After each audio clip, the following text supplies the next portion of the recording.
começo com a mesma pergunta, que Isabel Cristina Marçom. Quem é Isabel Cristina Marçom? Eu não sei.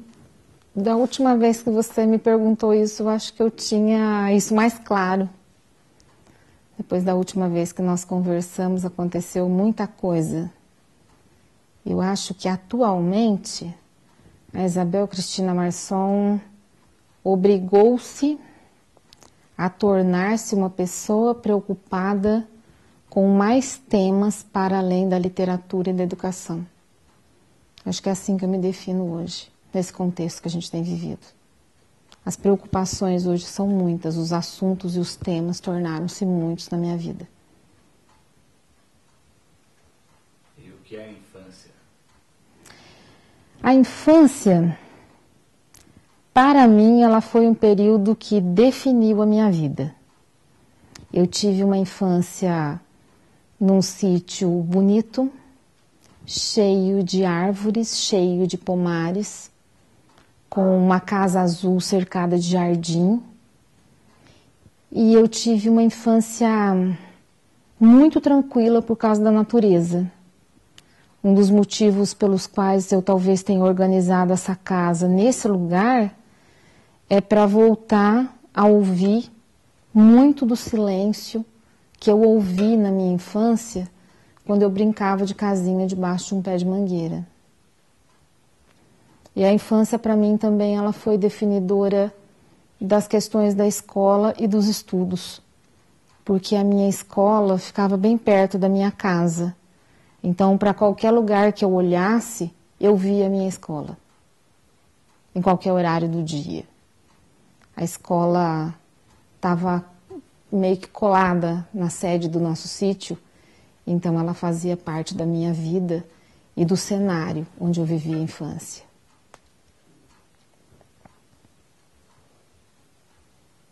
Falando em escola, você é professora, né? De língua portuguesa e literatura na Rede Estadual do Paraná. O que é a escola? Também acho que a escola, nos últimos anos, ela tem sido um lugar que foi reconfigurado para todos nós. Eu acho que as ameaças que os professores têm sofrido em relação aos conteúdos, em relação às aulas, a própria questão da mudança de documentos que a gente tem agora, porque a Base Nacional Comum Curricular, a BNCC, ela muda, né? Ela muda o eixo, ela muda o conteúdo que vai ser ensinado para a escola. Eu acho que muda muito a escola nos últimos anos, porque, por exemplo, Cornélio Procópio teve as ocupações de colégios.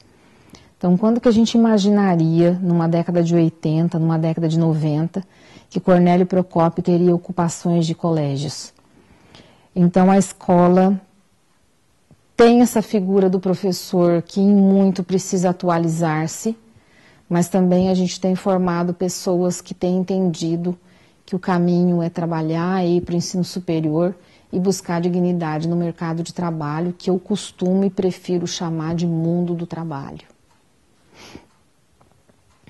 Você está com uma camiseta aí que está escrito: a palavra é meu domínio sobre o mundo, Clarice Lispector.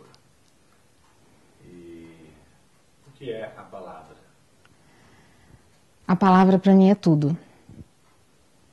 A palavra, para mim, ela foi na Faculdade de Letras, que eu tive a sorte de, na Faculdade de Letras, ter professores bastante clássicos, né? Eu peguei o curso de Letras quando a gente fazia latim com o professor Ananias. E eu tive professoras, assim, como a Elvira de Sá, que era uma professora que tinha formação em Portugal. Então, eles todos me ensinaram que dominar a palavra é ser compreendido e dominar contextos. Então, a palavra é o domínio sobre o mundo, porque nesse contexto que a gente tem vivido, em que a palavra e a verdade são tão atacadas, quando um terraplanista fala que a Terra é plana, ele ataca a palavra. Ele ataca a pesquisa, ele ataca uma verdade. mas ele também sabe a força da palavra. Nós não estamos lidando com gente que não sabe o que está fazendo. Nós estamos lidando com pessoas que sabem que tirar do lugar o significado de coisas, de pensamentos e de descobertas científicas é também dominar a palavra. Então eu primo pelo domínio da palavra para dominar a lucidez do mundo através da verdade. E eu acho que tem muito de Clarice Lispector nisso, porque a Clarice primava pela verdade, doesse a quem doesse.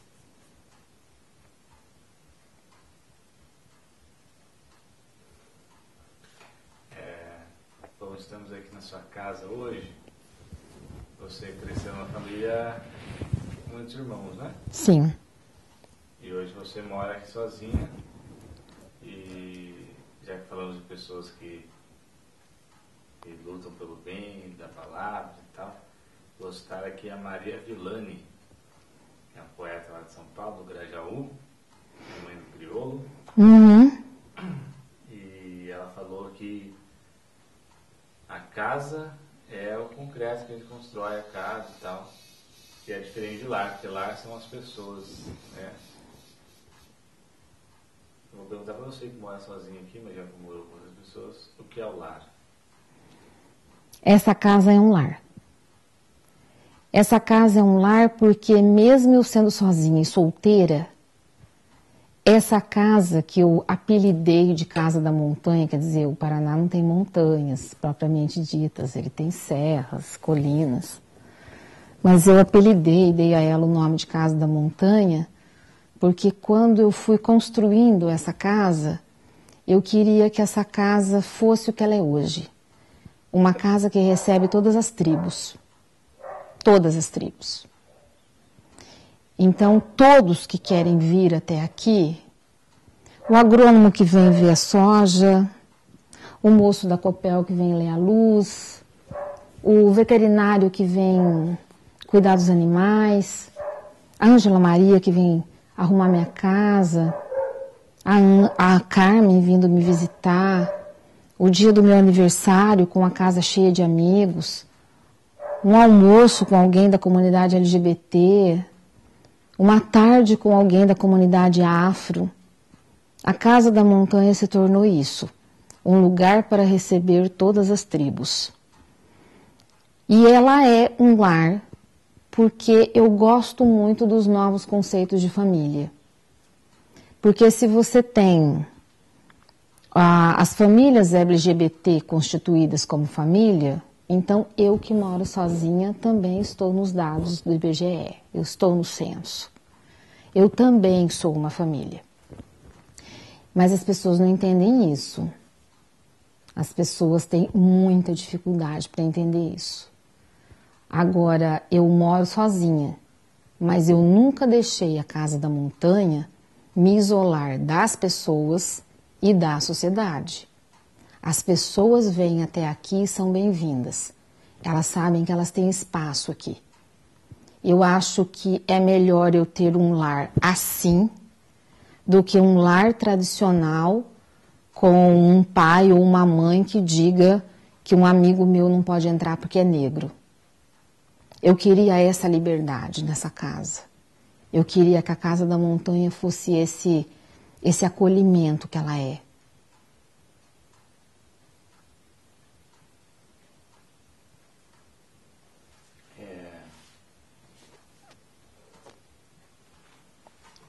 Eu sempre pergunto para todo mundo, né, já que o programa chama Prosa com Poeta, o que é a poesia? A poesia, dos primeiros contatos assim, que eu tive com poesia foi com a professora Ieda Karazai, a esposa do Hermético. Dom Hermético. E a Ieda me ensinou uma coisa inesquecível. Ela me ensinou a declamar poemas. E eram coisas assim, de sexto, sétimo ano, coisas muito simples. Mas daquilo, eu fui para a biblioteca do colégio entender quem era Drummond e ler esse pessoal todo. Eu não me tornei uma pessoa assim com gosto pela declamação na poesia. Mas eu me tornei alguém que gosto de ler a poesia e compreender a engrenagem dela.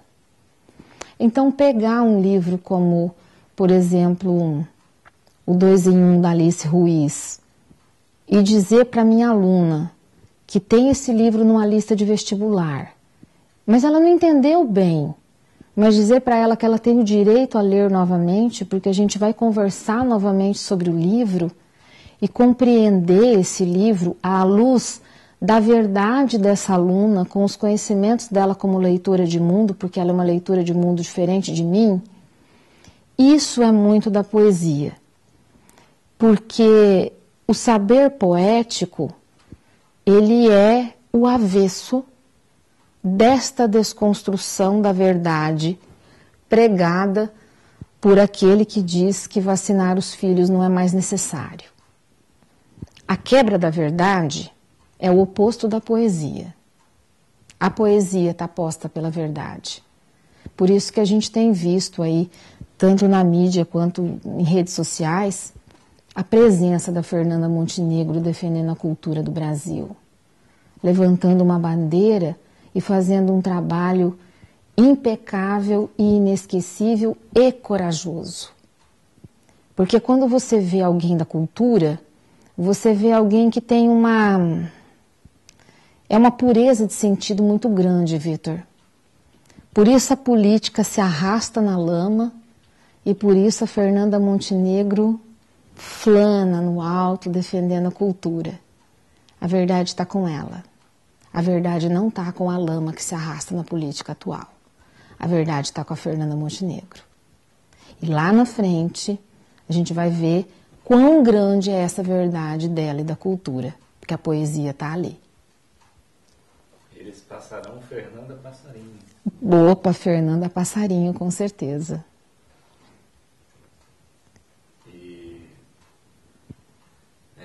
Bom, a gente estava falando ali de depressão, né? Um pouco mais cedo. Aí tem casos das famílias de suicídio, da minha família também tem. O que é a depressão? O que é a tristeza?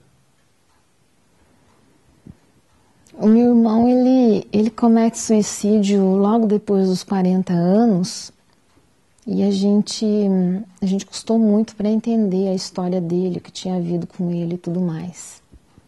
A gente custou para descobrir quem são os algozes dele, vamos dizer assim. E eu vou dizer para você assim que eu só tive alguma tranquilidade interior a respeito da história dele quando eu entendi a história dele. Quando, em 2002, ele comete suicídio, o suicídio ainda era uma coisa muito pouco comentada, pouco falada no Brasil. Eu me lembro de pessoas assim que cometeram suicídio e que a família fez questão que fosse enterrada sob outro motivo da morte, mas que a família não assumia que aquilo tinha sido suicídio. Agora, nestes tempos complicados, essas questões elas sempre vêm à tona. E os casos são muitos, os casos são inúmeros e os motivos também. Eu gosto muito daquela fala, e eu só fui entender isso tempos depois, de que quando a pessoa desiste, ela está dando um recado de que ela não tem mais forças para suportar aquele assunto ou para resolvê-lo. Ela está dando um recado de que chega. O esgotamento dela é mental, é físico, é um esgotamento total. Mas, avaliando por todos os casos que eu fui acompanhando ao longo do tempo, a partir do que tinha acontecido com o meu irmão, eu fico sempre avaliando que não vale a pena. Porque tem uma frase do Eduardo Galeano que é inesquecível. Ele diz assim: nós que sofremos, nós que sentimos a dor, nós perdemos o sono à noite. Mas eles, os maus, os perversos, os que nos atacam, eles dormem bem. Então, abrir mão da vida não vale a pena, porque você só está deixando de ver o problema, mas o problema continua ali. E o suicídio, na maior parte dos casos, são motivos absolutamente sociais, são razões sociais. E questões de não aceitação, questão de sofrimento a partir de violência, mas o problema continua ali. Então o enfrentamento nosso precisa ser outro. Precisa ser calmo, claro, tranquilo, organizado, pacífico, mas com enfrentamento com coragem.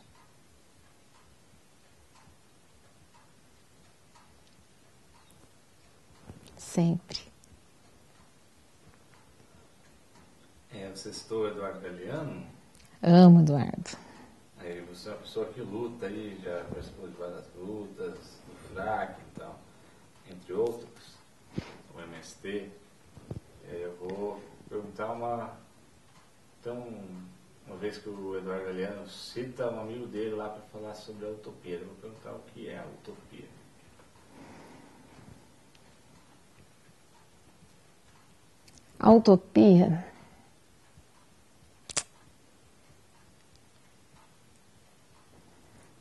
A utopia para mim foi tirar a mineradora das 45 cidades, porque eu não sabia o que eu estava fazendo. Eu me deparei com a palavra fracking em agosto de 2016. Em setembro de 2016 eu sabia tudo daquele assunto. Então eu fico me perguntando por que eu aguentei fazer mestrado, dar 40 aulas por semana e passar semanas sem dormir. Como se aquilo fosse uma obsessão mesmo, como se eu tivesse que entender aquilo para a gente se livrar daquilo. Eu fico hoje me perguntando como é que eu juntei 33 partidos políticos sem briga, num momento de polarização política de direita e esquerda como aquele momento. Então, a utopia é meio que aquele arco-íris que parece que está na sua frente, mas que você anda e nunca chega nele. Mas às vezes, quando você menos espera, a utopia deixa você tocar no arco-íris, como se ele fosse real, como se ele não fosse vapor d'água. Então, quando eu terminei a jornada, eu entendi que eu precisava de muito tempo para compreender o que tinha havido. E também, assim, a utopia, quando você se depara com algo utópico, ela te dá um sentimento de gratidão muito grande. É como se você tivesse sofrido para alcançar aquele algo, mas toda vez que você lembra daquilo tudo, você pensa: obrigada por eu ter tido força, obrigada por ter sido comigo. Porque quando você busca essa realização da utopia, o aprendizado é muito profundo, muito filosófico, muito sociológico.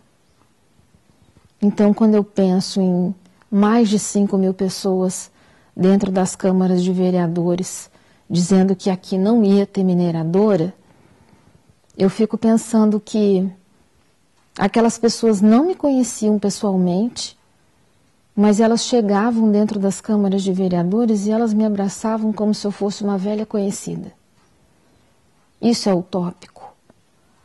Encontrar abraços num período de tanta radicalização quanto o Brasil está vivendo. E assim, eu desconfio de muita coisa. Então, desde pequena, eu desconfiava que o Brasil sofria ataques propositais. Hoje eu tenho certeza. Então, se eu tivesse que falar dessa utopia e sonhar com outra, eu gostaria que esse meu legado permanecesse. Eu gostaria que quando eu não estiver mais aqui, quando eu não estiver mais nesse mundo, daqui a muitos anos, há muitas décadas, e a mineradora voltar, eu queria que essa utopia se repetisse, que as pessoas acreditassem que elas podem vencer as transnacionais.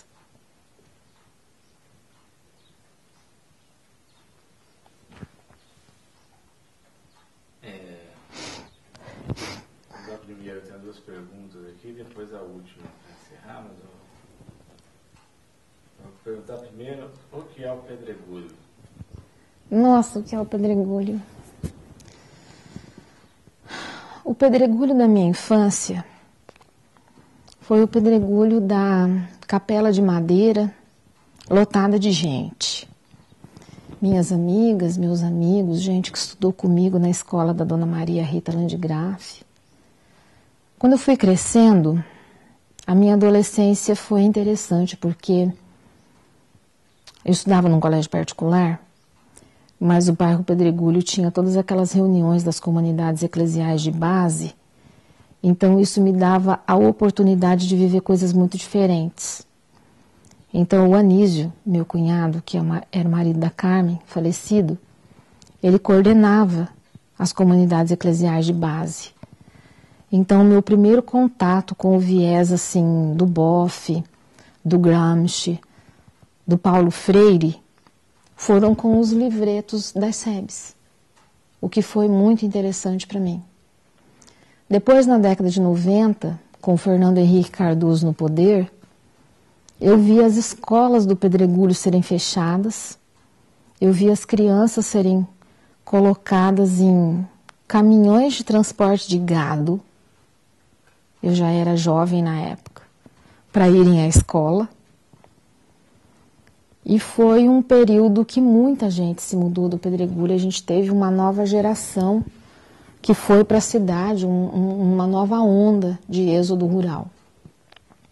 Nos anos 2000, com o projeto Caminhos da Escola, que são os ônibus amarelos do transporte escolar, a gente não teve escola aqui, a população era menor, mas as crianças conseguiam ir para boas escolas e quando você oferece escola para comunidades rurais, o número de habitantes se estabiliza, porque geralmente as famílias vão embora para estudar os filhos. Então o pedregulho dos anos 2000 foi um pedregulho com o parque de máquinas que cuida das lavouras foi todo refeito, o transporte escolar foi estabilizado, as pessoas fizeram projetos para agricultura familiar. Mas quando eu penso nesse tudo, nesse todo, o que o lugar significa para mim, ele significa assim, eu não consigo me ver em outro lugar, porque essa palavra que era a palavra que o Anísio mais pronunciava, que é a palavra comunidade, ela ficou fortemente impressa para mim. Então, o sentido de comunidade. Eu vou no meu vizinho porque ele está produzindo melancia, então eu vou comprar dele. Eu vou na minha outra vizinha porque ela vende ovos, a gente conversa, bate um papo, eu compro ovos dela. Ter uma relação com as pessoas, conversar com as pessoas e fazer projetos para as pessoas. E esse ano de 2019, eu estou na presidência da Associação de Moradores e nós reformamos o salão de festas, a estação de tratamento de água, a quadra, a sede da Associação de Moradores, o salão de festas, a capela, porque a gente também precisa cuidar de tudo isso que foi construído por outras gerações, que deu muito trabalho para ser construído, e que a gente sonha que esse lugar ocupe novos projetos daqui para frente e a gente vai trabalhar para isso. Então, em resumo, o Pedregulho é um lugar que década a década para mim, ele é um lugar que eu fui ressignificando. E por isso ele é importante na minha formação pessoal e profissional. Hoje aconteceu um fenômeno no Prosa com Poeta e nunca ninguém havia chorado. Nossa! E hoje 2 pessoas choraram. E coincidentemente são as únicas 2 pessoas que moram em zonas rurais. Então talvez tenha a ver com isso. Quando a gente está na cidade, né, no lugar urbano, a gente é mais resistente aos nossos sentimentos. E aí eu vou perguntar para você o que são as lágrimas. Olha, eu choro na formatura dos meus alunos, eu choro porque meu sobrinho disse alguma coisa engraçada, eu choro porque o poema que eu estou lendo é bonito. Eu acho que a lágrima ela é que nem a saudade. Ela tem vários significados. Ela cabe em qualquer lugar. Eu já tive períodos assim de dizer não para as lágrimas, de dizer não, eu não vou chorar mais. Mas eu achei que foi muito chato. Foi muito inútil, inclusive. Agora eu sempre encerro com todas as pessoas com a mesma pergunta, porque todos nós vamos morrer. Você tem medo de morrer? Não, eu estou preparada. Eu estou preparada. Eu tive momentos da minha vida, assim, de ter que fazer enfrentamento, assim, com gente muito difícil. Então, eu sempre digo que eu estou pronta. Não tenho medo, não tenho receio. E eu acho, assim, que o espírito tem sempre que estar pronto. E eu acho que viver nesse lugar, no alto dessa serra, com essas milhares de árvores aqui em volta que eu plantei, é uma forma de eu dizer para o universo que o meu espírito quer estar conectado. Então, eu falava disso outro dia com uma amiga.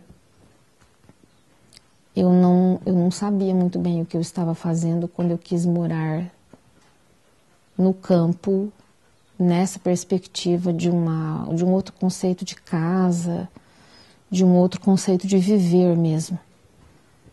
Mas hoje eu percebo que foi uma onda que chegou para muita gente que fez a mesma coisa. Então, para o meu espírito, ficar neste lugar me fez muito bem. E a questão espiritual, ela tem muito a ver com a morte. Ela tem muito a ver com a morte porque preparar o espírito é como estudar para o vestibular. Você não resolve às vésperas. Se você deixar para a última hora, pode não dar tempo. E eu não sei, eu gosto muito daquele vídeo do Porta dos Fundos, Deus, onde a menina chega lá no céu e ela encontra um Deus da Polinésia que diz assim: sinto muito, tudo que você rezou não era isso, era eu era o Deus correto. Então eu não tenho certeza do que é o correto, porque religião é muito diferente do que é Deus. A religião ela é terrena, a religiosidade é espiritual.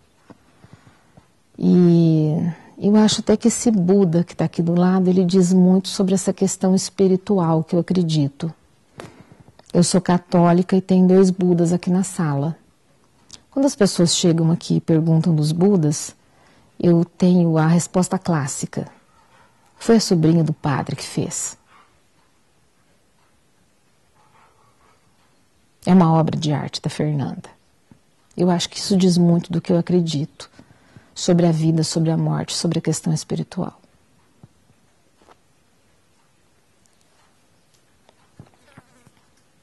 Que bom que você vai morrer.